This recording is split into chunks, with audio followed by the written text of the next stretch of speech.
जय हिंद दोस्तों, जीएसपी जीत परिवार में आप सभी का स्वागत है। आइए आज हम लोग देखते हैं एक इम्पोर्टेंट टॉपिक है केंद्र राज्य संबंध के बारे में। ठीक है, केंद्र और राज्य के संबंध के बारे में इसमें देखते हैं। यहाँ पे ध्यान दीजिएगा, केंद्र राज्य संबंध में विधायी संबंध क्या होते हैं इसके बारे में देखते हैं। केंद्र और राज्यों के यहाँ पे केंद्र और राज्यों के मध्य बेहतर संबंधों स्थापना के लिए उनके मध्य विधायी, प्रशासनिक और वित्तीय संबंधों का वर्णन संबंधित भाग 2 और भाग यहाँ पे 11 और 12 में किया गया है। और संविधान के भाग 11 में अनुच्छेद 245 से 255 तक केंद्र और राज्यों के मध्य विधायी संबंध के प्रावधान का उल्लिखित है। ठीक है, अनुच्छेद 245 के अनुसार संसद भारत के संपूर्ण राज्य क्षेत्र और उसके भाग के लिए यहाँ पे विधि बना सकेगी और किसी राज्य का विधानमंडल संपूर्ण राज्य या उसके किसी भाग के लिए विधि बना सकेगा। अब देखते हैं अगला यहाँ पे आर्टिकल नंबर 247। देखिए 247 में क्या कहा गया कि इसके तहत संसद को अधिकार है कि वह संघ सूची के विषय से संबंधित विधि के संदर्भ में अधिक अच्छे प्रशासन हेतु कुछ अतिरिक्त न्यायालयों की स्थापना कर सकती है। और संविधान के अनुच्छेद 246 के तहत केंद्र और राज्यों के मध्य विधायी शक्तियों के बंटवारे के लिए 3 सूचियों, संघ सूची, राज्य सूची, समवर्ती सूची, संविधान की 7वीं अनुसूची में वर्णित किया गया है। संविधान के अनुच्छेद 248 के अनुसार अवशिष्ट विधायी शक्तियां संघीय संसद को सौंपी गई हैं और संविधान के 151 संविधान संशोधन अधिनियम 2016 से अंतः स्थापित यहाँ पे अनुच्छेद 246 क के तहत संसद को और प्रत्येक राज्य के विधानमंडल को संघ द्वारा या उस राज्य द्वारा अधिरोपित माल और सेवा कर जीएसटी के संबंध में विधियां बनाने की शक्ति दी गई है। साथ ही यह माल या सेवाओं के यहाँ पे अंतरराज्यिक व्यापार की स्थिति में माल और सेवा कर के संबंध में संसद को विधियों बनाने की अनन्य शक्ति सौंपी गई है। और भारतीय संविधान के अनुच्छेद 249 राज्य सूची के विषयों के संबंध में संसद की विधायी शक्तियों से संबंधित है। ठीक है, यदि राज्यसभा ने उपस्थित एवं मत देने वाले सदस्यों में से कम 2/3, यहाँ पे क्या हो जाएगा, कम से कम 2/3 सदस्यों द्वारा समर्थित संकल्पना द्वारा घोषित किया गया है और राष्ट्रीय हित में यह आवश्यक समीचीन है कि संसद राज्य सूची के विषय एवं माल एवं सेवा कर पर विधि बनाए तो संसद उस विषय या माल और सेवा कर पर कानून बना सकती है। इसके बाद देखते हैं अनुच्छेद 250 के अनुसार राष्ट्रपति द्वारा राष्ट्रीय आपातकाल घोषित किए जाने की स्थिति में संसद को राज्य सूची में वर्णित विषयों या माल और सेवा कर पर विधि बनाने का अधिकार प्राप्त हो जाता है। इसी तरीके से अनुच्छेद 251 के अनुसार यदि संसद द्वारा अनुच्छेद 249 और 250 के अधीन बनाई गई विधियों और राज्यों के विधानमंडलों द्वारा बनाई गई विधियों में असंगति पाई जाती है तो संसद द्वारा निर्मित विधि प्रभावी होगी। ठीक है, अब देखते हैं इसके बाद अनुच्छेद 252 के तहत 2 या अधिक राज्यों के लिए उनकी सहमति से विधि बनाने की संसद की शक्ति और ऐसी विधि का किसी अन्य राज्य की अंगीकार किया जाना उल्लिखित है। ठीक है, अनुच्छेद 253 के तहत संसद को किसी अन्य देश या देशों के साथ की गई इसमें यहाँ पे ध्यान दीजिएगा, किसी संधि या करार अभिसमय, यहाँ पे जो संधि की जाती है या करार किया जाता है जिसको अभिसमय कहते हैं, अथवा यहाँ पे ध्यान दीजिएगा किसी अंतरराष्ट्रीय सम्मेलन, संगम या अन्य निकाय में किए गए किसी विनिश्चय कार्यान्वयन के लिए भारत की संपूर्ण राज्य क्षेत्र उसके किसी भाग के लिए कोई विधि बनाने की शक्ति है। ठीक है, अगली जो यहाँ पे पॉइंट देखते हैं इसमें प्रशासनिक संबंध के बारे में। इनका प्रशासनिक संबंध कैसा है इसमें देखते हैं। संविधान के भाग 11 के अंतर्गत अनुच्छेद 256 से लेकर के 263 तक, यहाँ पे क्या है, संविधान के भाग 11 के तहत 256 से लेकर के 263 तक केंद्र और राज्यों के मध्य प्रशासनिक संबंधों का उल्लेख किया गया है। यहाँ पे क्या हो जाएगा, प्रशासनिक संबंधों का उल्लेख किया गया। अनुच्छेद 256 के अनुसार प्रत्येक राज्य की कार्यपालिका शक्ति इस प्रकार प्रयोग किया जाएगा जिससे संसद द्वारा निर्मित विधियों का अनुपालन सुनिश्चित रहे। ठीक है। और संघ की कार्यपालिका शक्ति का विस्तार किसी राज्य के ऐसे निर्देश देने तक योग्य जो भारत सरकार को इस प्रयोजन के लिए आवश्यक प्रतीत हो। ठीक है। और इसी तरीके से अनुच्छेद 257, ठीक है, 257 में ध्यान दीजिएगा, इसके तहत संघ सरकार कुछ दशाओं में राज्यों पर नियंत्रण रखती है। ठीक है। और इस अनुच्छेद के अनुसार प्रत्येक राज्य की कार्यपालिका शक्ति का प्रयोग इस प्रकार किया जाएगा जिससे संघ की कार्यपालिका शक्ति का प्रयोग प्रभावित न हो और संघ की कार्यपालिका शक्ति का विस्तार किसी राज्य को निर्देश देने तक होगा। इसके बाद देखते हैं जो भारत सरकार का यहाँ पे इस प्रयोजन हेतु आवश्यक प्रतीत हो। अनुच्छेद 258 के अनुसार, अनुच्छेद 258 के अनुसार इसमें देखते हैं क्या है, राष्ट्रपति किसी राज्य सरकार की सहमति से उसे सरकार को या उसके अधिकारियों को ऐसे विषय से संबंधित कृत्य जिन पर संघ की कार्यपालिका शक्ति का विस्तार है सशर्त या बिना शर्त सौंप सकेगा। ठीक है।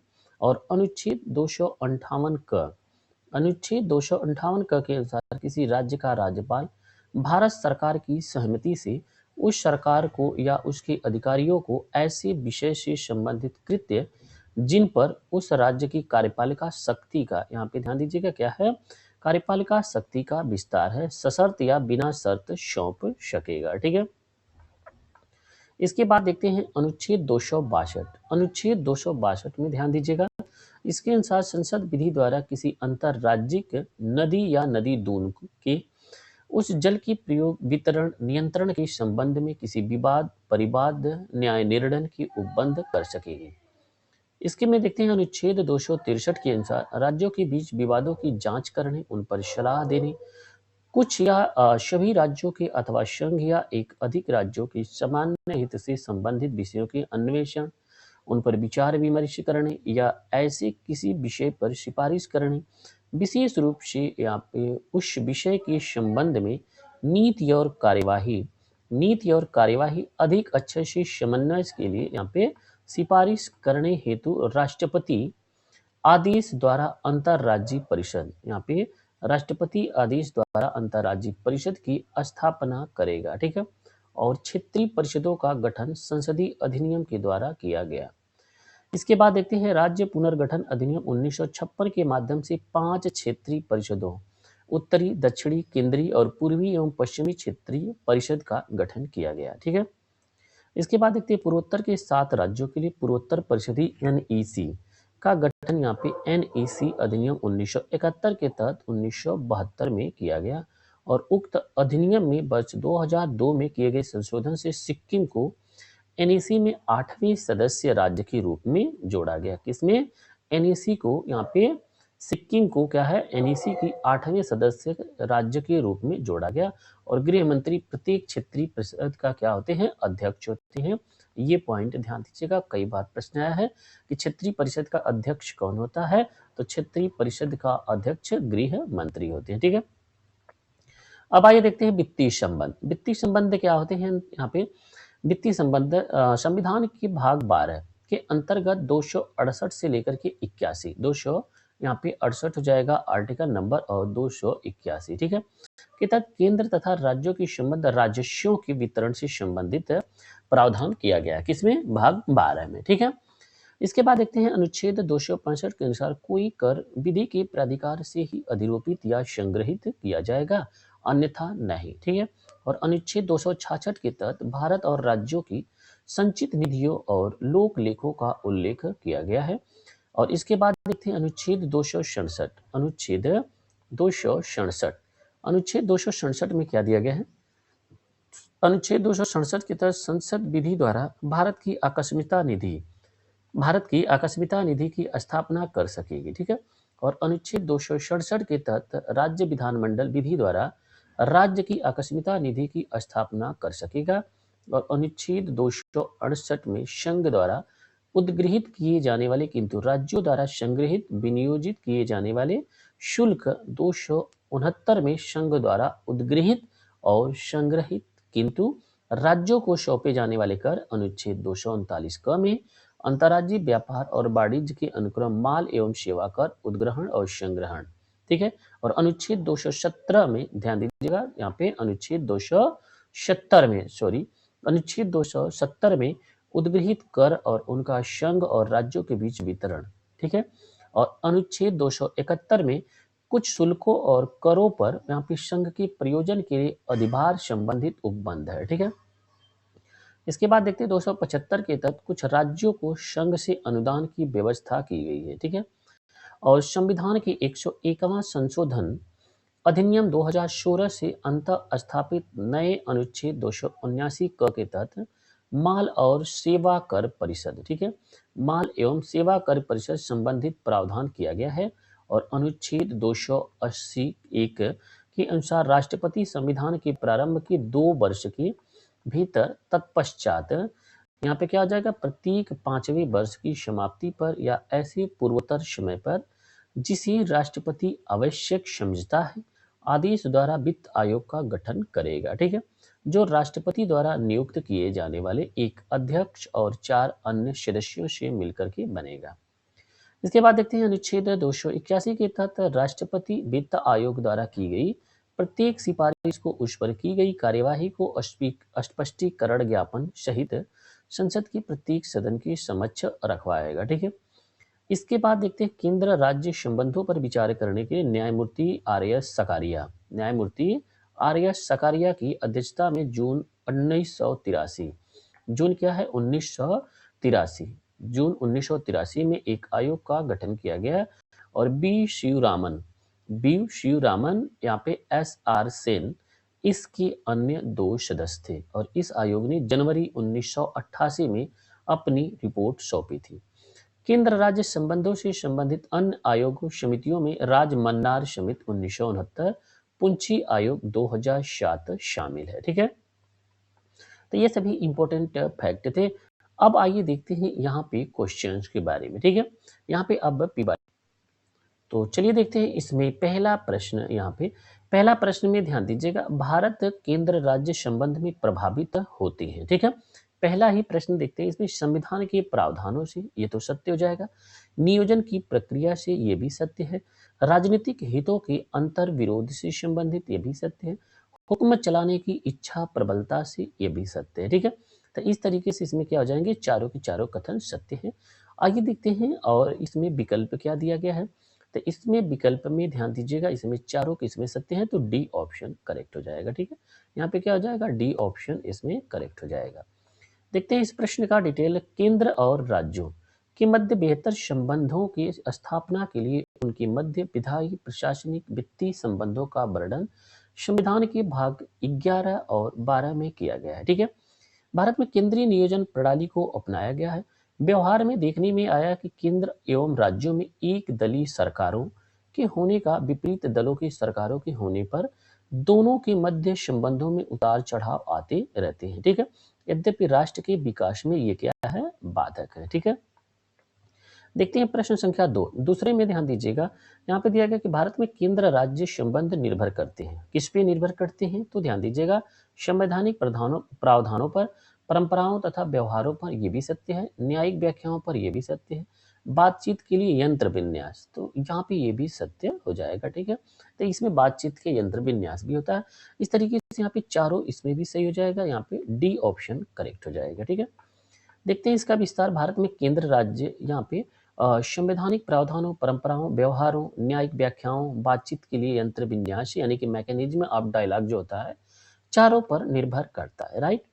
अगला क्वेश्चन से देखते हैं, यहाँ पे प्रश्न संख्या 3 नंबर। यहाँ पे दिया गया कि संघीय राज्य व्यवस्था के बारे में यहाँ पे कौन सा सम्मिलित है। ठीक है। संघीय राज्य व्यवस्था के बारे में। ठीक है। देखते हैं यहाँ पे 4 कथन इसमें भी दिया गया है, सही हमको बताना है। संघ राज्य के बीच संबंध, ये भी सत्य है।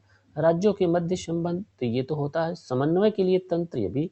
विवादों को सुलझाने के लिए तंत्र, यानी कि वही मैकेनिज्म जो यहाँ पे था, यहाँ पे डायलॉग। ठीक है। तो ये भी क्या है, करेक्ट हो जाएगा। इस तरीके से इसमें भी चारों के चारों सही हो जाएंगे। ठीक है। देखते हैं यहाँ पे संघीय राज्य व्यवस्था में संघ और राज्यों के बीच संबंध, राज्यों के मध्य आपस में संबंध, पारस्परिक समन्वय, तंत्र और विवादों को सुलझाने के लिए तंत्र, ये चारों ओर सम्मिलित है। राइट।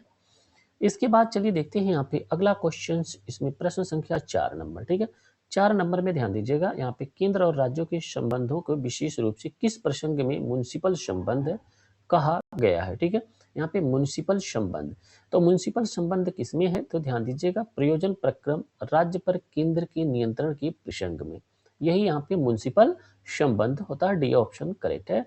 और इसका देख लेते हैं कि म्युनिसिपल संबंध का आशय क्या है, सरकार के सभी स्तरों, केंद्र, राज्य, स्थानीय आदि सभी स्तरों में आपसी भागीदारी परस्पर सहयोग से है।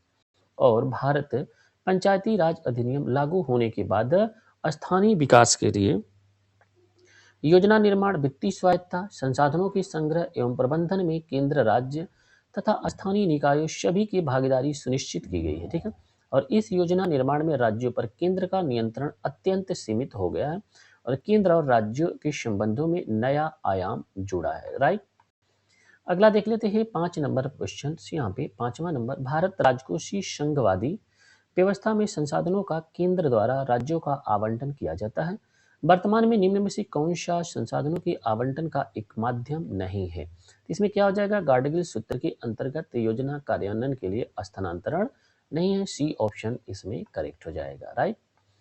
चलिए अगला देख लेते हैं, यहाँ पे गाडगिल सूत्र, गाडगिल सूत्र के अंतर्गत योजना कार्यान्वयन के लिए राज्यों को स्थानांतरण पंचवर्षीय योजनाओं के संदर्भ में किया जाता है और योजना आयोग तथा पंचवर्षीय योजनाओं की समाप्त होने के साथ गाडगिल सूत्र आधारित अनुदान भी राज्यों के संसाधनों के आवंटन के माध्यम नहीं है, राइट। चलिए अगला देखते हैं, यहाँ पे क्वेश्चन नंबर 6, क्वेश्चन नंबर 6 में देखते हैं, भारतीय संविधान का निम्न में से कौन सा भाग केंद्र और राज्य के मध्य संबंध से संबंधित है, तो ये हो जाएगा यहाँ पे भाग 11, क्या हो जाएगा, भाग 11। अगला देख लेते हैं, भारतीय संविधान के भाग 11 की संघ, केंद्र और राज्यों के बीच संबंध के प्रावधान है। इसके अंतर्गत केंद्र और राज्यों के मध्य विधायी संबंध अध्याय 1 में, अनुच्छेद 245 से 55 तक प्रशासनिक संबंध अध्याय 2 में और अनुच्छेद 256 से 263 तक उपबंधित है। केंद्र और राज्य के मध्य वित्तीय संबंध प्रावधान संविधान के भाग 12 में है और इसके अंतर्गत अनुच्छेद 268 से 81 के तहत केंद्र और राज्यों के मध्य राजस्वों के वितरण संबंधित प्रावधान किए गए हैं, राइट। चलिए आइए अगला देखते हैं, इसमें यहाँ पे प्रश्न संख्या 7 नंबर, ठीक है। 7 नंबर में ध्यान दीजिएगा, भारतीय संविधान की किस भाग में केंद्र और राज्य के विधायी संबंध दिए गए हैं, तो ये क्या हो जाएगा, भाग यहाँ पे 11 में, ठीक है। क्या हो जाएगा, भाग 11 में हो जाएगा, राइट।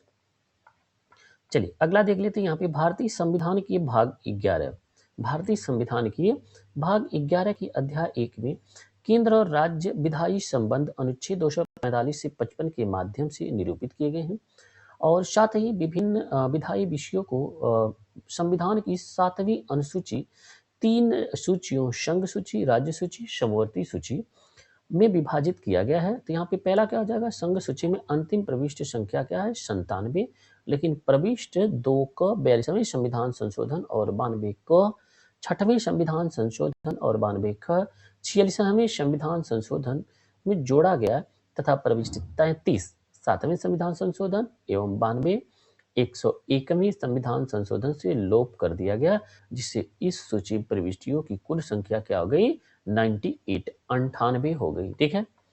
अब आइए देखते हैं इसमें दूसरा राज्य सूची, राज्य सूची में ध्यान दीजिएगा अंतिम प्रविष्ट संख्या 66 है, लेकिन 7वें संशोधन द्वारा यहाँ पे 36 और 42वें संविधान संशोधन द्वारा 11, 19, 20, 29 और 101वें संविधान संशोधन द्वारा 52, 55 का लोप कर दिया गया, ठीक है। जिससे इसमें क्या हो गई, प्रविष्टियों की कुल संख्या कुल घट करके 59 अब हो गई है, ठीक है।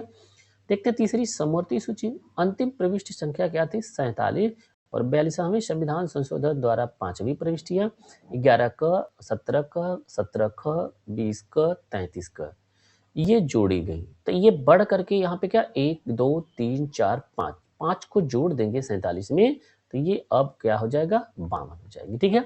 घटा किसका, संघ का, बढ़ा किसका, राज्य और सॉरी यहाँ पे घटा भी है राज्य का और बढ़ा किसका, समवर्ती सूची का, ठीक है। तो देखते हैं यहाँ पे 8 नंबर क्वेश्चन, केंद्र तथा राज्यों के मध्य शक्तियों के वितरण के लिए भारत का संविधान 3 सूचियों में प्रस्तुत करता है। निम्न में से कौन सी दो अनुच्छेद शक्तियों के वितरण को विनियमित करती हैं? तो इसमें क्या हो जाएगा, अनुच्छेद 245 और 246, राइट। तो यहाँ पे डी ऑप्शन इसमें करेक्ट हो जाएगा। क्या हो जाएगा, डी ऑप्शन करेक्ट हो जाएगा, ठीक है। अब चलिए यहाँ पे देखते हैं अनुच्छेद 4। अनुच्छेद 4 पहली और चौथी अनुसूची के संशोधन, अनुच्छेद 5 संविधान के प्रारंभ पर नागरिकता, अनुच्छेद 56-57 राष्ट्रपति की पदावधि पुनर्निर्वाचन हेतु पात्रता, अनुच्छेद 141, 142 उच्चतम न्यायालय की शक्तियों के बारे में उपबंधों से संबंधित है। अनुच्छेद 245 संसद और राज्य के विधानमंडलों द्वारा बनाई जाने वाली विधियों के विस्तार की राज्य क्षेत्रीय सीमा को सुनिश्चित करते हैं, ठीक है। और अनुच्छेद 246 सातवीं अनुसूची सूची फर्स्ट संघ में शामिल किसी भी विषय पर केंद्र को सूची सेकंड और राज्यों में शामिल विषयों पर राज्यों को कानून बनाने की इजाजत देता है, राइट। चलिए अगला देखते हैं। यहाँ पे वही सूची 3 समवर्ती सूची के विषयों पर केंद्र और राज्यों के दोनों को कानून बना सकती है। इस प्रकार अनुच्छेद 245, अनुच्छेद 246 केंद्र और राज्यों के मध्य विधायी शक्तियों के वितरण को विनियमित करते हैं, राइट। चलिए अगला देखते हैं। यहाँ पे 9 नंबर क्वेश्चन, ठीक है। 9 नंबर में ध्यान दीजिएगा, विधायी शक्तियों का केंद्र तथा राज्यों के मध्य वितरण संविधान की निम्न अनुसूचियों में किस एक में है? तो ये क्या हो जाएगी, 7वीं हो जाएगी। बी ऑप्शन इसमें करेक्ट हो जाएगा। क्या हो जाएगा, बी ऑप्शन करेक्ट हो जाएगा, ठीक है। तो संविधान के अनुच्छेद 246 के तहत केंद्र एवं राज्यों के मध्य विधायी शक्तियों के बंटवारे के लिए 3 सूचियों, संघ सूची, राज्य सूची, समवर्ती सूची व्यवस्था की गई है, जिन्हें संविधान की 7वीं अनुसूची में वर्णित किया गया है। 10वां नंबर देखते हैं, वे विषय जिन पर केंद्र और राज्य की सरकारें दोनों कानून बना सकती हैं उल्लिखित है क्या? तो ये हो जाएगा समवर्ती सूची में। सी ऑप्शन इसमें करेक्ट हो जाएगा, ठीक है। क्या हो जाएगा, सी ऑप्शन करेक्ट हो जाएगा। तो समवर्ती सूची विषयों पर संघ और राज्य दोनों कानून बना सकते हैं। संघ और राज्य कानूनों के अंतर विरोध होता है और संघ का कानून मान्य होता है, ठीक है। अगला देख लेते हैं 11 नंबर। 11 नंबर में ध्यान दीजिएगा, भारत में निम्नलिखित किसी शिशुओं और आवश्यकों के साथ आर्थिक और सामाजिक योजनाओं के लिए विधि निर्माण की शक्तियां प्रदत्त हैं। तो ये हो जाएगा केंद्र और राज्य दोनों सरकारों को, ठीक है। अगला देख लेते हैं यहाँ पे संविधान के अनुच्छेद 246। संविधान के अनुच्छेद 246 के उपबंधों के तहत 7वीं अनुसूची में केंद्र और राज्यों के बीच विधायी विषयों के संबंध में त्रिस्तरीय व्यवस्था की गई है। संघ सूची और राज्य सूची और तीसरी क्या है, समवर्ती सूची। शिशु और आवश्यक तथा आर्थिक एवं सामाजिक योजनाओं की प्रविष्टि 20 समवर्ती सूची के विषय हैं। अतः इन विषयों के संबंध में कानून बनाने अधिकार केंद्र और राज्य दोनों को अंतः संविधान में शिशुओं, अल्प वयस्कों के साथ साथ आर्थिक सामाजिक योजनाओं के लिए विधि निर्माण की शक्तियां केंद्र और राज्य दोनों को प्रदत्त हैं, ठीक है। अब इसके बाद देखते हैं 12 नंबर। 12 नंबर में क्या है, अवशिष्ट विषय क्या है?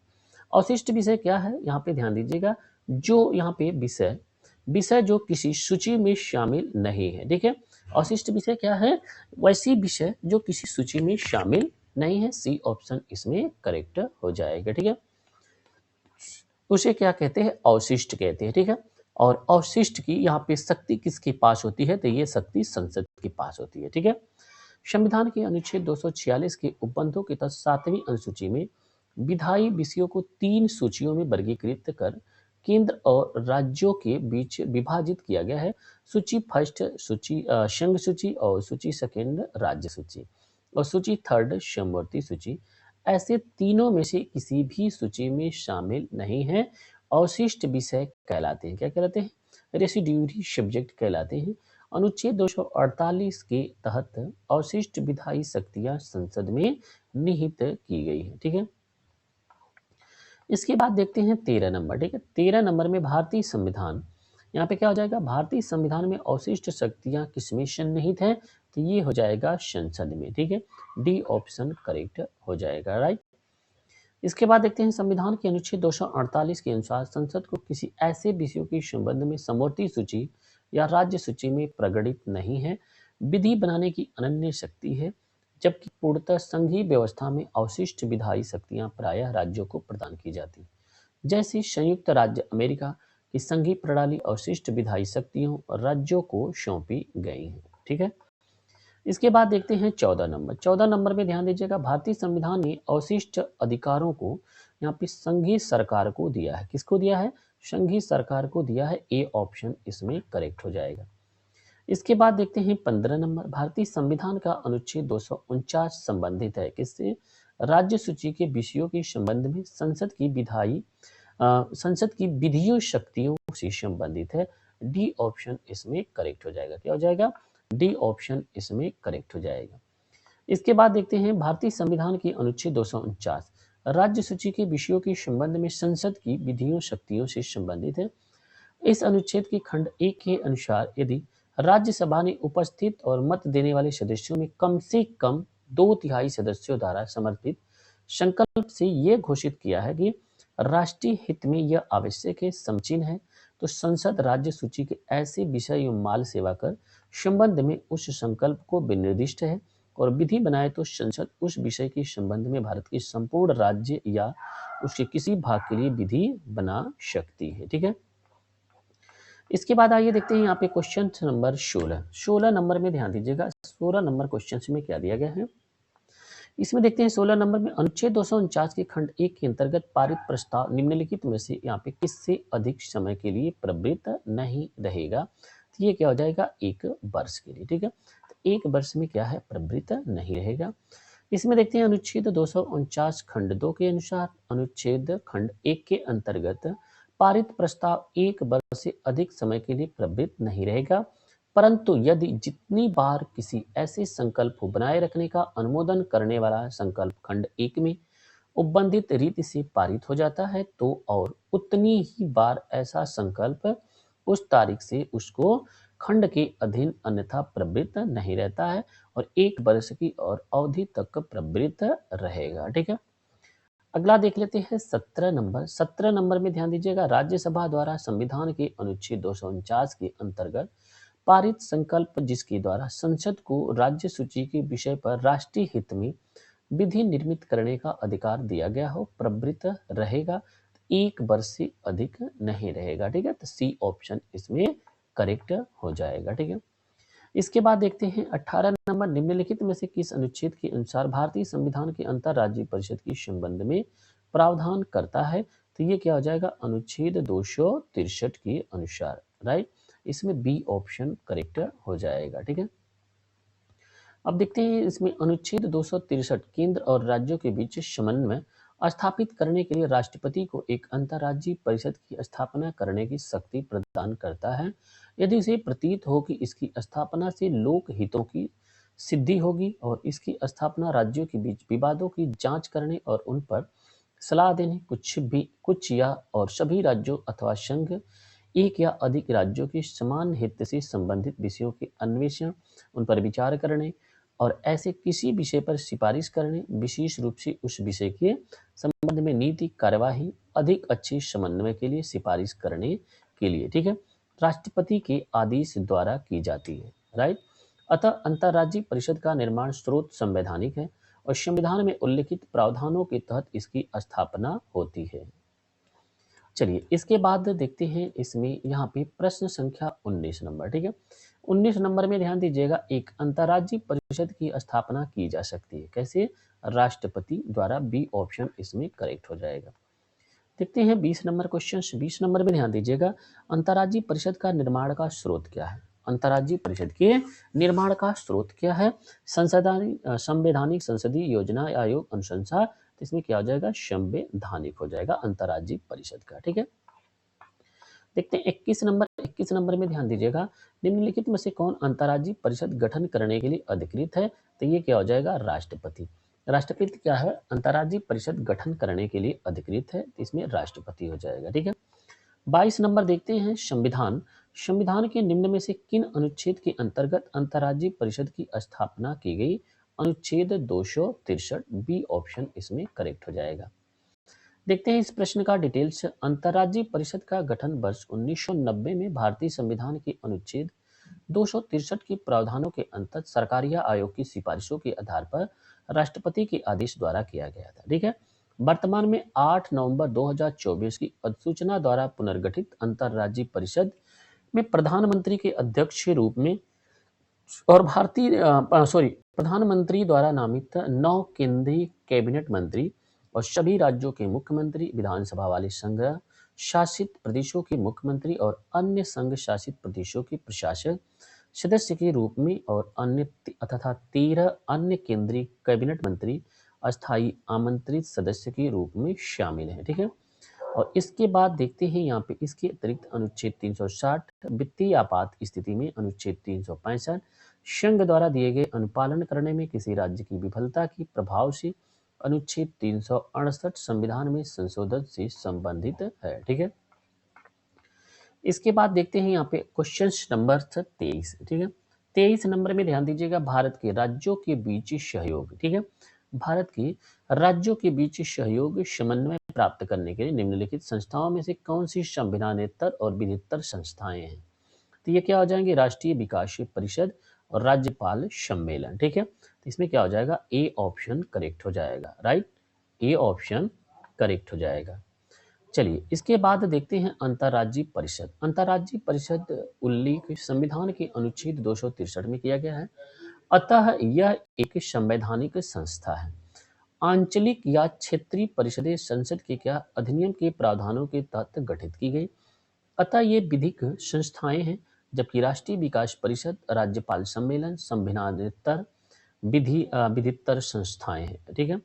इसके बाद देखते हैं 24 नंबर क्वेश्चन से। 24 नंबर में ध्यान दीजिएगा, क्षेत्रीय परिषदों का सृजन हुआ है कैसे? संसदीय कानून द्वारा। बी ऑप्शन इसमें करेक्ट हो जाएगा। ठीक है। अगला देखते हैं संसद द्वारा।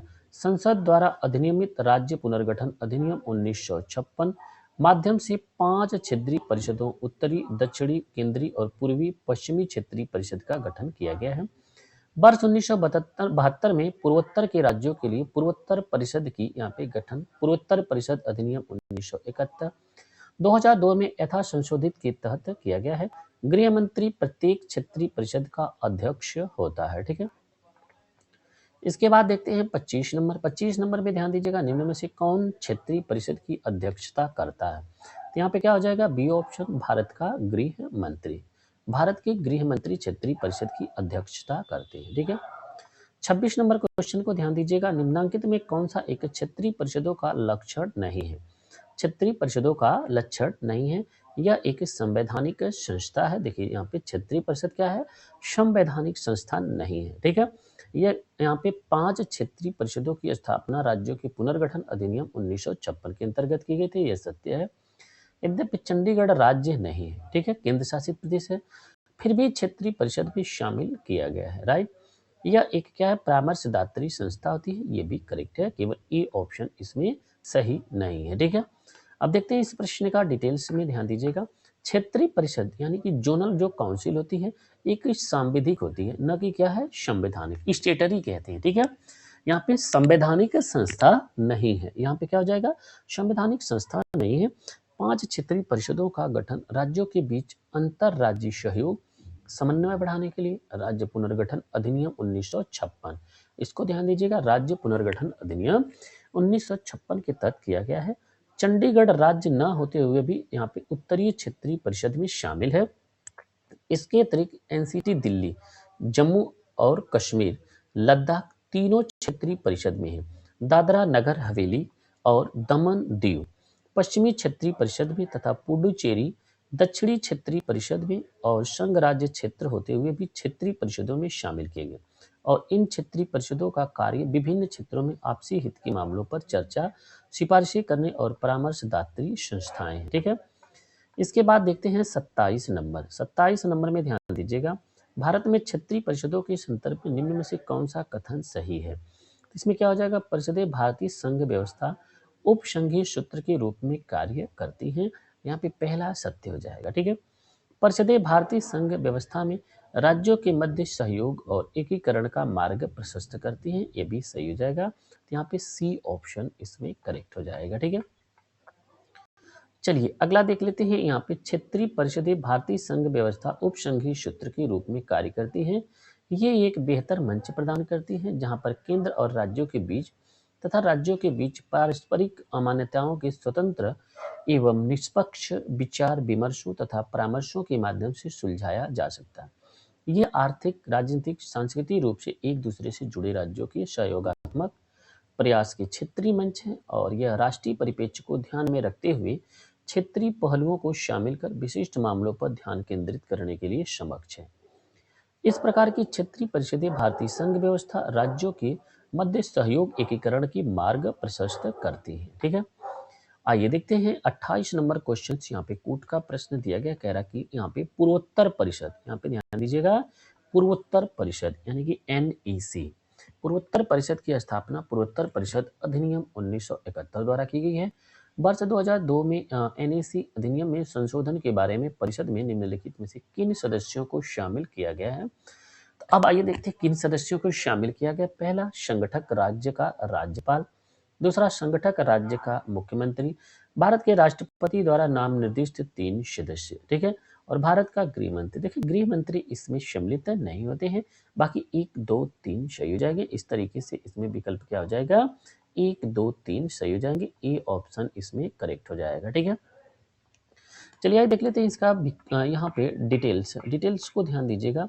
पूर्वोत्तर परिषद एनईसी, पूर्वोत्तर परिषद एनईसी देश के पूर्वोत्तर क्षेत्र में आर्थिक एवं सामाजिक विकास के लिए नोडल एजेंसी है। ठीक है, और पूर्वोत्तर क्षेत्रीय अंतर्गत 8 राज्य अरुणाचल प्रदेश, असम, मणिपुर, मेघालय, मिजोरम, नागालैंड, सिक्किम, त्रिपुरा शामिल है। ठीक है, एनईसी की स्थापना पूर्वोत्तर परिषद अधिनियम 1971 के तहत मूलतः एक उच्च स्तरीय निकाय के रूप में की गई थी, जिसका उद्देश्य संतुलित समन्वित विकास सुनिश्चित करना और पूर्वोत्तर के क्षेत्र 7 राज्यों के बीच प्रभावी समन्वय की सुविधा प्रदान करना था। ठीक है, एनएसी अधिनियम दिसंबर 2002 के लिए यहाँ पे एक संशोधन के सिक्किम को एनएसी में 8वें सदस्य राज्य के रूप में जोड़ा गया था।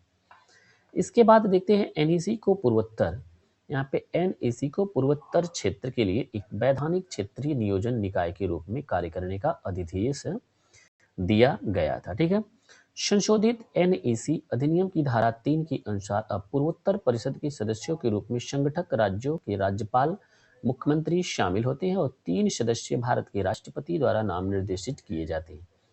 इसके अतिरिक्त संशोधित एनईसी अधिनियम की धारा 3 के अनुसार राष्ट्रपति परिषद के अध्यक्ष को नाम निर्दिष्ट करता है और उसे अन्य सदस्यों में से नामित करने की आवश्यकता नहीं है। ठीक है, चलिए इसके बाद देखते हैं राष्ट्रपति परिषद के एक सदस्य को उपाध्यक्ष के रूप में कार्य करने के लिए नामित कर सकता है।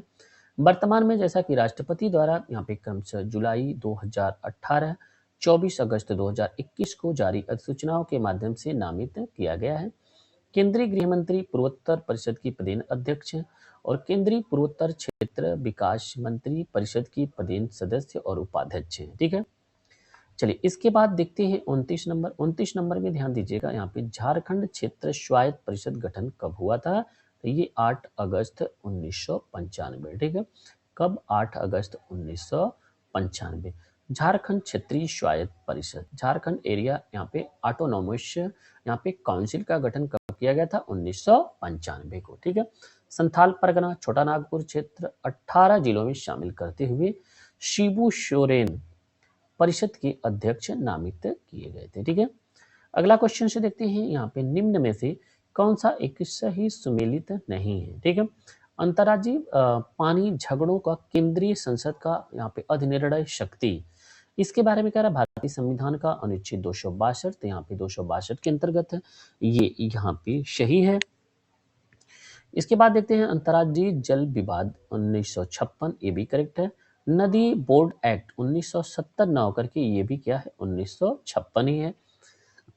राष्ट्रीय जल नीति 1987, ये करेक्ट है, तो इसलिए केवल सी गलत हो जाएगा। ठीक है, देखते हैं इसका डिटेल। नदी बोर्ड एक्ट 70 न होकर के क्या है, 1956 लागू हुआ था, बाकी अन्य सभी सही है। 31 नंबर देखते हैं। सरकारी आयोग निम्नलिखित संबंधों में से किसकी समीक्षा हेतु स्थापित किया गया था, प्रधानमंत्री, राष्ट्रपति, कार्यपालिका, यहाँ पे विधायिका, तो दोनों गलत हैं। यह केंद्र राज्य के मध्य में संबंधों को जारी करने के लिए किया गया था, तो यहाँ पे केंद्र और राज्यों के मध्य संबंधों से संबंधित सरकारी आयोग था। ठीक है, सी ऑप्शन करेक्ट हो जाएगा। देखते हैं इसका डिटेल्स में ध्यान दीजिएगा। केंद्र और राज्यों के मध्य संबंधों को विचार करने और उन्हें सुदृढ़ करने हेतु सुझाव देने के लिए न्यायमूर्ति आर एस सकारिया अध्यक्षता में जून 1983 में एक आयोग का गठन किया गया था। यहाँ पे बी शिवरामन और एस आर सेन इसके अन्य 2 सदस्य थे। आयोग ने जनवरी 1988 में अपनी रिपोर्ट सौंपी। लगभग 1600 पृष्ठों की इस रिपोर्ट आयोग द्वारा 19 अध्यायों के तहत कुल 247 अनुशंसाएं की गई थी। राइट। चलिए अगला देखते हैं 32 नंबर क्वेश्चन। 32 नंबर में ध्यान दीजिएगा, सरकारिया आयोग का सदस्य था कौन? Doctor R S Sen. कौन हो जाएंगे? डॉक्टर आर एस सेन हो जाएंगे। राइट। 33 नंबर क्वेश्चन से देखते हैं, निम्न में से यहाँ पे वर्ष सरकारिया आयोग जिसे केंद्र राज्य संबंधों में परिवर्तन संस्कृति का अधिकार दिया गया था, वे अपने प्रतिवेदन जमा किए थे। तो ये क्या हो जाएगा? यहाँ पे ई ऑप्शन करेक्ट हो जाएगा। ठीक है। यहाँ पे कब जमा किए थे? तो इसमें ध्यान दीजिएगा, यहाँ पे केंद्र राज्य संबंधों के परिवर्तन संस्कृति सरकारिया आयोग। सरकारिया आयोग क्या है? ये केंद्र राज्य संबंधों के संबंध में है। तो उपयुक्त व्याख्या देखिए, एक चीज इसमें ध्यान दीजिएगा, यहाँ पे सरकारिया आयोग ने जनवरी 1928 में, लेकिन यहाँ पे अध्यक्षता क्या थी? जून 1983 में आयोग का गठन हुआ था। और ये आयोग को रिपोर्ट कब सौंपने थे? 88 में। तो इस तरीके से एक चीज इसमें ध्यान दीजिएगा, कोई भी इसमें से आंसर करेक्ट नहीं हो जाएगा। ठीक है, इसलिए ई ऑप्शन करेक्ट हो जाएगा 1988 में। राइट। 34 नंबर देखते हैं, सरकारिया आयोग की सिफारिशों का संबंध किसमें है? केंद्र राज्य के पारस्परिक संबंधों में। ठीक है, सरकारिया आयोग किससे संबंधित है? केंद्र और राज्य की सिफारिशों। और इसने अपनी रिपोर्ट कब प्रस्तुत की थी? तो 1988 में। ठीक है, चलिए अगला क्वेश्चन से देखते हैं, इंपॉर्टेंट है, कई बार ये पूछा गया है। सरकारिया कमीशन। सरकारिया कमीशन सिफारिश के अनुसार अनुच्छेद 356 का प्रयोग कम से कम होना चाहिए। ठीक है, ये तो यहाँ पे अभिकथन है। और इसके बाद यहाँ पे देखते हैं कारण। ठीक है, कारण देख लेते हैं, जिन राजनीतिक दलों ने केंद्र सरकार बनाई उन्हें अनुच्छेद 356 का दुरुपयोग किया। ठीक है, तो यहाँ पे जब दुरुपयोग किया, इसीलिए तो सरकारिया आयोग ने क्या किया कि 356 का उपयोग कम से कम किया जाना चाहिए, इसलिए सही भी है और ये व्याख्या भी कर रहा है। ठीक है, इसका दुरुपयोग किया गया था इसलिए। चलिए डिटेल से देख लेते हैं, यहाँ पे केंद्र और राज्यों के संबंध में विचार करने के लिए सरकारिया आयोग का गठन 1983 में किया गया था। सरकारिया आयोग ने अपनी सिफारिश अनुच्छेद 356 को कम से कम प्रयोग में लाने पर बल दिया था। और कई बार अनुच्छेद 356 केंद्र में सत्तारूढ़ दलों द्वारा दुरुपयोग हुआ और अनुच्छेद 356 के अंतर्गत राष्ट्रपति शासन की घोषणा अन्य प्रावधानों पर विचार करने के लिए बिना जल्दबाजी में कर दी गई। ठीक है, और इस प्रकार कथन और कारण दोनों सही हैं और व्याख्या भी कर रहे हैं। ठीक है, 36 नंबर देखते हैं, यहाँ पे किस आयोग ने अस्थायी अंतर्राज्यीय परिषद जो और अंतर्राष्ट्रीय परिषद अंतर सरकारी परिषद के नाम से जानी जाती है और स्थापना का समर्थन किया? तो ये हो जाएगा सरकारिया आयोग। बी ऑप्शन इसमें करेक्ट हो जाएगा। ठीक है, चलिए इसके बाद देखते हैं सरकारिया आयोग। सरकारिया आयोग ने अपनी रिपोर्ट अस्थायी अंतर्राज्यीय परिषद, अंतर सरकारी परिषद, इंटर गवर्नमेंटल काउंसिल के नाम से की और इसकी स्थापना अनुशंसा की थी। ठीक है, और इसी अनुसरण में वर्ष 1990 में संविधान के अनुच्छेद 263 के तहत राष्ट्रपति के आदेश के माध्यम से प्रधानमंत्री की यहाँ पे अध्यक्षता में अंतर्राज्यीय परिषद का गठन किया गया। ठीक है, 37 नंबर क्वेश्चन देखते हैं, निम्नांकित में से किस आयोग ने अंतर्राज्यीय परिषद के स्थान पर अंतर सरकार परिषद स्थापित करने की अनुशंसा की थी? तो ये क्या हो जाएगा? सरकारिया आयोग हो जाएगी। डी ऑप्शन इसमें करेक्ट हो जाएगा। ठीक है, चलिए 38 नंबर देखते हैं, निम्नलिखित में से कौन से आयोग समिति की सिफारिश पर भारत के अंतर्राज्यीय परिषद की स्थापना की गई थी? तो ये हो जाएगा सरकारिया आयोग। डी ऑप्शन इसमें करेक्ट हो जाएगा। ठीक है, चलिए इसके बाद देखते हैं यहाँ पे 39 नंबर में ध्यान दीजिएगा, निम्नलिखित में से कौन भारत में संघ राज्य संबंध संबंधित नहीं है? इसमें सरकारिया आयोग तो यहाँ पे है केंद्र और राज्य के संबंध में, राजमन्नार भी, पुंछी आयोग भी, लेकिन इंद्रजीत गुप्ता समिति नहीं है। इंद्रजीत गुप्ता समिति 1998 में ये चुनाव सुधार से संबंधित है। किसके? चुनाव सुधार से संबंधित। ठीक है, और यहाँ पे देखते हैं इंद्रजीत गुप्ता समिति 1988 में चुनाव सुधार जनप्रतिनिधि अधिनियम कानून 1951 में संशोधन के लिए सुझाव देने हेतु किया गया था। ठीक है, इस समिति का देखिए मुख्य उद्देश्य था चुनाव के कार्यों और राज्यों की ओर से धन उपलब्ध कराए जाने की व्यवहार्यता के विषय में अध्ययन कराना था। ठीक है, इसका निष्कर्ष देना था कि तीनों समितियां राज्य संघ संबंधित यहाँ पे हैं। ठीक है, यहाँ पे संबंध से संबंधित है। राइट, इसके बाद देखते हैं 40 नंबर, यहाँ पे कथन और कारण का दिया गया। और आइए इसमें देख लेते हैं यहाँ पे क्या हो जाएगा 40 नंबर। ठीक है, 40 नंबर में केंद्र और राज्य के संबंधों के पुनर्विचार की मांगे बढ़ती जा रही हैं, तो ये सत्य है। राज्यों के पास विकास कार्यों के लिए पर्याप्त साधन नहीं है। तो ये भी सत्य है और इसी कारण यहाँ पे पुनर्विचार की मांग बढ़ भी रही है। इसलिए क्या हो जाएगा, दोनों के दोनों कथन सत्य भी और एक दूसरे की व्याख्या भी कर रहे हैं। ठीक है, चलिए इसके बाद देखते हैं यहाँ पे डिटेल्स में। भारतीय संघ में केंद्र की स्थिति भूमिका शक्तिशाली है और इस संबंध में राज्यों के केंद्र का वर्चस्व है। यद्यपि वित्तीय विषयों का बंटवारा देने के मध्य किया गया है, किंतु वित्तीय स्रोत का आवंटन केंद्र के पक्ष में अधिक है। राज्यों के पास विकास कार्यों के लिए पर्याप्त साधन नहीं है। यही कारण है कि केंद्र राज्य संबंधों पर पुनर्विचार की मांगें बढ़ती जा रही हैं और इस प्रकार कथन एवं कारण दोनों सही हैं। कारण कथन की सही व्याख्या कर रहा है। ठीक है, 41 नंबर क्वेश्चन देखते हैं सॉरी, अभिकथन ए। यहाँ पे देखिए अभिकथन दिया गया, कारण दिया गया और 4 इसमें ऑप्शंस दिए गए हैं। ठीक है, तो देखते हैं यहाँ पे राज्यों की कार्यपालिका शक्ति का प्रयोग संसद के कानूनों और राज्य में लागू कानूनों के अनुपालन का सुनिश्चित करना है। यहाँ पे कार्यपालिका शक्ति का प्रयोग संसद के कानूनों और राज्यों में लागू कानूनों का अनुपालन करना है, तो ये तो सत्य है। अपनी कार्यपालिका शक्ति का प्रयोग करके भारत सरकार राज्यों को आवश्यक निर्देश दे सकती है, तो यहाँ पे दे सकती है और ये व्याख्या भी कर रहा है, इसलिए इसमें क्या हो जाएगा, ए ऑप्शन करेक्ट हो जाएगा। ठीक है, ये समीक्षा अधिकारी 2016 में प्रश्न आया था। और आइए देखते हैं संविधान का अनुच्छेद 256। संविधान का अनुच्छेद 256 स्पष्ट करता है कि प्रत्येक राज्य की कार्यपालिका शक्ति इस प्रकार प्रयोग किया जाएगा जिससे संसद द्वारा बनाई गई विधियों का, यहाँ पे ऐसे विद्यमान विधियों का जो उस राज्य में लागू है अनुपालन सुनिश्चित रहे और संघ की कार्यपालिका शक्ति का विस्तार किसी राज्य को ऐसे निर्देश देने के तक होगा जो भारत सरकार के इस प्रयोजन के लिए आवश्यक प्रतीत हो।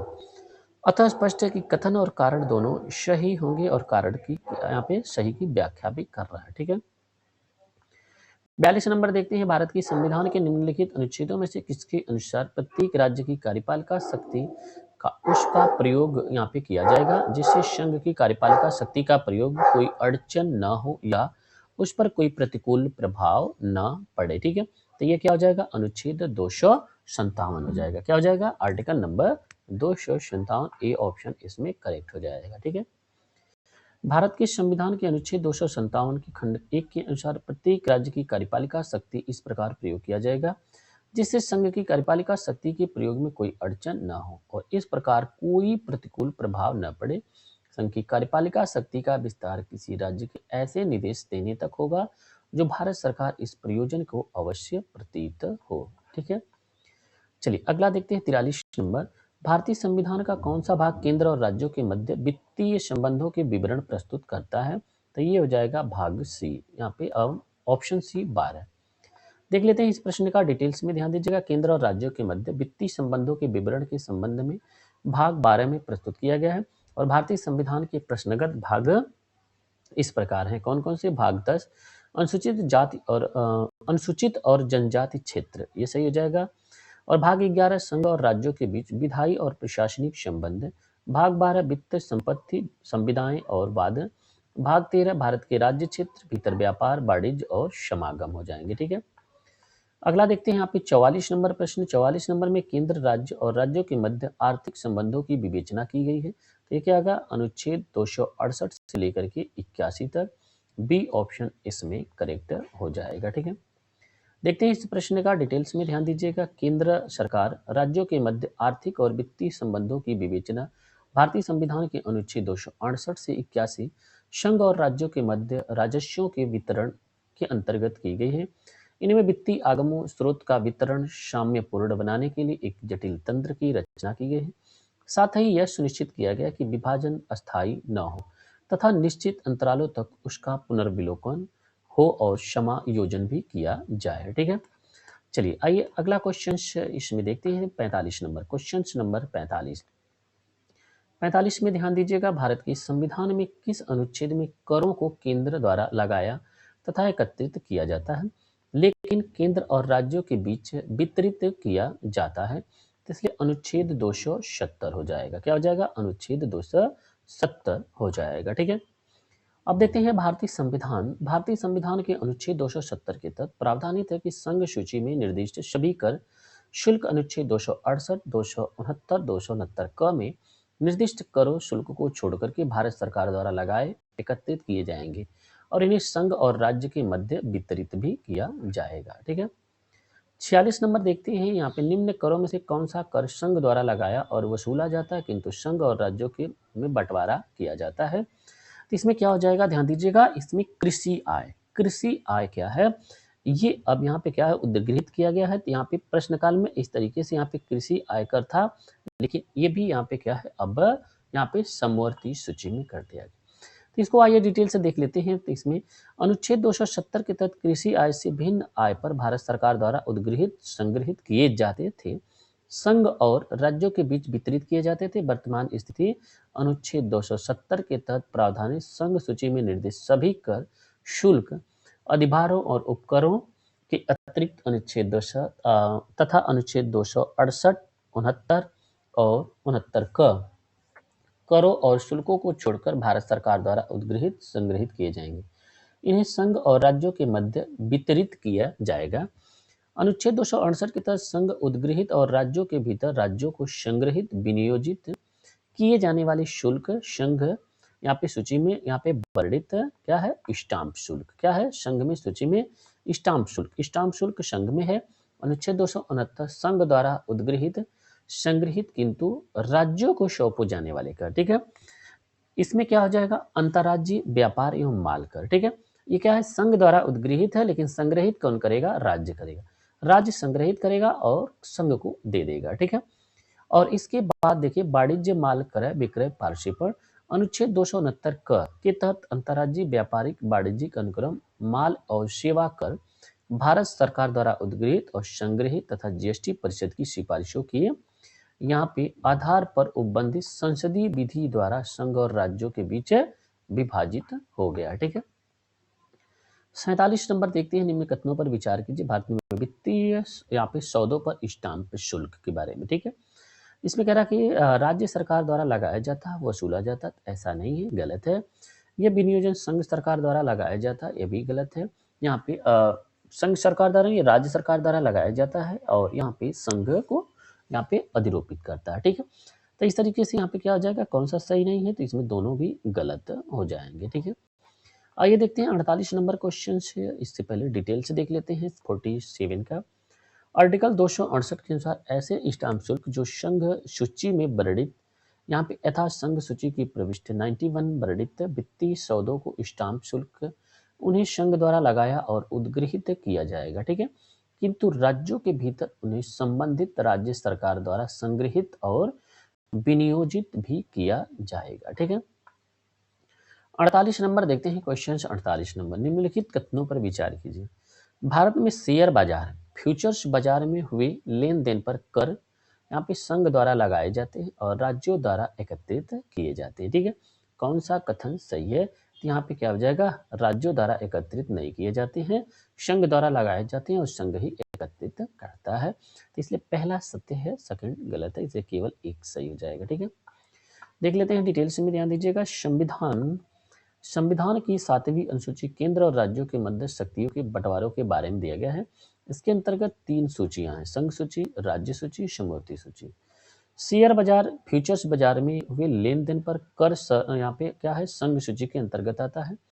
तदनुसार इसे संविधान के अनुच्छेद 270 के तहत संघ द्वारा लगाया उद्गृहित किया जाता है और इसे संघ द्वारा एकत्रित संग्रहित किया जाता है। भारत में प्रतिभूति हस्तांतरण कर एसटीटी 2004 में लागू किया गया था। ठीक है।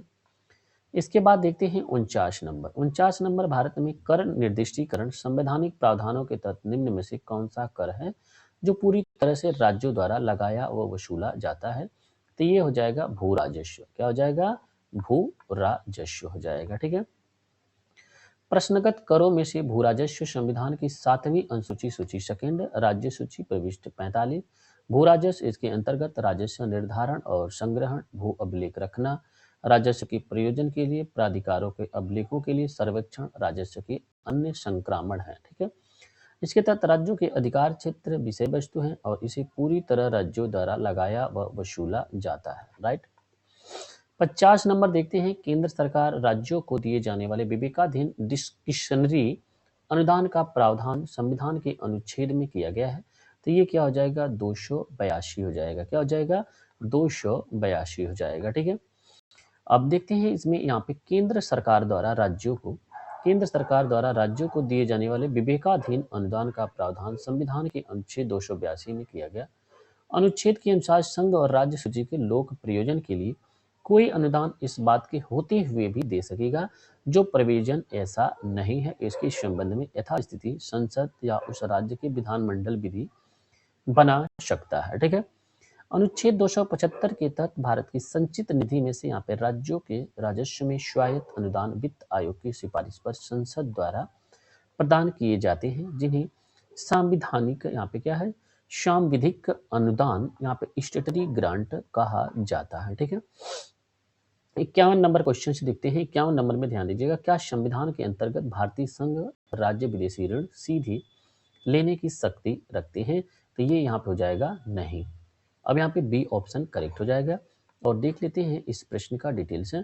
संविधान के अनुच्छेद 293 के तहत राज्यों की कार्यपालिका शक्ति का विस्तार उस राज्य की संचित निधि प्रतिभूति पर ऐसे सीमाओं के भीतर यदि कोई हो, उन्हें ऐसे राज्य का विधानमंडल समय पर यहाँ पे क्या विधि द्वारा नियत करें और भारत के राज्य क्षेत्र के भीतर उधार लेने तक ऐसी सीमाओं के भीतर प्रत्याभूति देने तक ही है। ठीक है, और अतः स्पष्ट है कि संविधान के अंतर्गत भारतीय संघ के राज्य विदेशी ऋण सीधे नहीं प्राप्त कर सकते। राज्यों द्वारा यहाँ पे विदेशी ऋण संघ और केंद्र के मध्य से भारत सरकार की प्रत्याभूति प्राप्त किया जाता है। राइट, चलिए अगला देखते हैं यहाँ पे 52 नंबर क्वेश्चन। 52 नंबर में ध्यान दीजिएगा, राज्य सरकारों को कृषि आयकर यहाँ पे समादेशित करता है क्या? भारत का संविधान। अब देखते हैं डिटेल। 7वीं अनुसूची में तहत राज्य सूची प्रविष्टि 46 के तहत कृषि आयकर का उल्लेख है, अर्थात यह विषय राज्यों के अधिकार क्षेत्र में है। और साथ ही संविधान के अनुच्छेद 274 में कृषि आयकर ऐसे कराधान जिनमें राज्य हितबद्ध हेतु यहाँ पे प्रावधान नियत किए गए हैं। ठीक है, इसके बाद देखते हैं 53 नंबर। 53 नंबर में ध्यान दीजिएगा, केंद्र एवं राज्य के बीच वित्तीय विवादों के निपटारे हेतु मुख्य एजेंसी है क्या? सर्वोच्च न्यायालय की। ए ऑप्शन इसमें करेक्ट हो जाएगा। ठीक है, क्या हो जाएगा? ए ऑप्शन इसमें करेक्ट हो जाएगा। ठीक है, केंद्र और राज्यों के बीच वित्तीय विवादों के निपटारे हेतु मुख्य एजेंसी सर्वोच्च न्यायालय है। कौन है मुख्य एजेंसी? सर्वोच्च न्यायालय। और भारतीय संविधान के अनुच्छेद 131 के तहत उपयुक्त मामलों का निपटारा करता है, जबकि वित्त आयोग संघ और राज्यों के मध्य वित्त बंटवारे के संबंध में सिफारिश करता है। ठीक है, चलिए इसके बाद आइए देखते हैं यहाँ पे 54 नंबर क्वेश्चन। निम्नलिखित में से यहाँ पे किसके अंतर्गत देय पूर्ण धनराशि संविधान द्वारा सीमित कर दी गई थी? ठीक है, तो व्यापार, व्यवसाय और वृत्ति कर। ठीक है, तो डी ऑप्शन इसमें करेक्ट हो जाएगा। क्या हो जाएगा? डी ऑप्शन इसमें करेक्ट हो जाएगा। 276 के तहत राज्य को या उस राज्य में किसी नगर पालिका, जिला बोर्ड, स्थानीय बोर्ड या अन्य स्थानीय प्राधिकारी को किसी एक व्यक्ति के बारे में वृत्तियों, व्यापारियों, आजीविकाओं, नियोजनों पर करों के रूप में संदेय कुल रकम 2500। 60वें संविधान संशोधन 1988 द्वारा इसमें 250 रुपये के स्थान पर प्रतिवर्ष सीमित कर दिया गया था। ठीक है, 55 नंबर देखते हैं क्वेश्चन। भारतीय संविधान के निम्नलिखित किन अनुच्छेदों के अंतर्राज्यीय व्यापार व्यवसाय की स्वतंत्रता प्रदान की गई है? तो ये हो जाएगा यहाँ पे 301। ठीक है, क्या हो जाएगा? 301। इसके बाद देखते हैं भारतीय संविधान के अनुच्छेद 301 के अनुसार यहाँ पे भाग 13 अन्य उपबंधों के अधीन रहती हुई भारत के राज्य क्षेत्र में सर्वत्र व्यापार, वाणिज्य और समागम आबाद होगा। राइट, ये इस सेशन का अंतिम प्रश्न है। भारतीय संविधान का अनुच्छेद 300 किससे संबंधित है? तो यहाँ पे हो जाएगा मुकदमे और कार्यवाही से। कैसे, आइए देखते हैं। तो यहाँ पे भारतीय संविधान के अनुच्छेद 300 अंतर्गत वाद और कार्यवाहियों का उल्लेख है। और इस अनुच्छेद खंड 1 के अनुसार भारत सरकार संघ के नाम से वाद यानी मुकदमा ला सकेगी और उस पर वाद लाया जा सकेगा, और किसी राज्य सरकार उसी राज्य के नाम से वाद ला सकेगी और उस पर वाद लाया जा सकेगा। ठीक है, अनुच्छेद 302 में व्यापार, वाणिज्य और समागम पर निर्बंध आरोपित करने संसद की शक्ति। अनुच्छेद 76 में भारत के महान्यायवादी का उल्लेख है। ठीक है, चलिए ये तो रहा यहाँ पे इस टॉपिक का अंतिम प्रश्न। अगली जो इम्पोर्टेंट टॉपिक है आपात उपबंध। ठीक है, यहाँ पे अगली टॉपिक है आपात उपबंध के बारे में। ठीक है, तो इसको यहाँ पे हम अगली क्लास में जिक्र करेंगे। आज के लिए इतना ही। आप लोग इसकी पीडीएफ प्राप्त करने के लिए हमारे टेलीग्राम चैनल है जीएस विथ जीत सर, ठीक है, जीएस विथ जीत सर, ठीक है। तो आप लोग इस पे जाइए और यहाँ से पीडीएफ प्राप्त कर सकते हैं। और ये मैसेज बॉक्स खुला है, तो आप लोग, आपको कोई भी इसमें हेल्प चाहिए या सुझाव देना है तो आप लोग एसएमएस कर सकते हैं और कमेंट बॉक्स में आप लोग इस वीडियो के फीडबैक जरूर दीजिएगा, ठीक है। आपके फीडबैक देने से यानी कि कमेंट करने से और ये वीडियो क्या है रनअप मिलती और जिससे मुझे मोटिवेशन मिलता है, ठीक है। तो आप लोग हमारे वीडियो को रनअप कराने में सहयोग जरूर करें। आज के लिए इतना ही। वीडियो देखने के लिए धन्यवाद। आपका दिन शुभ हो।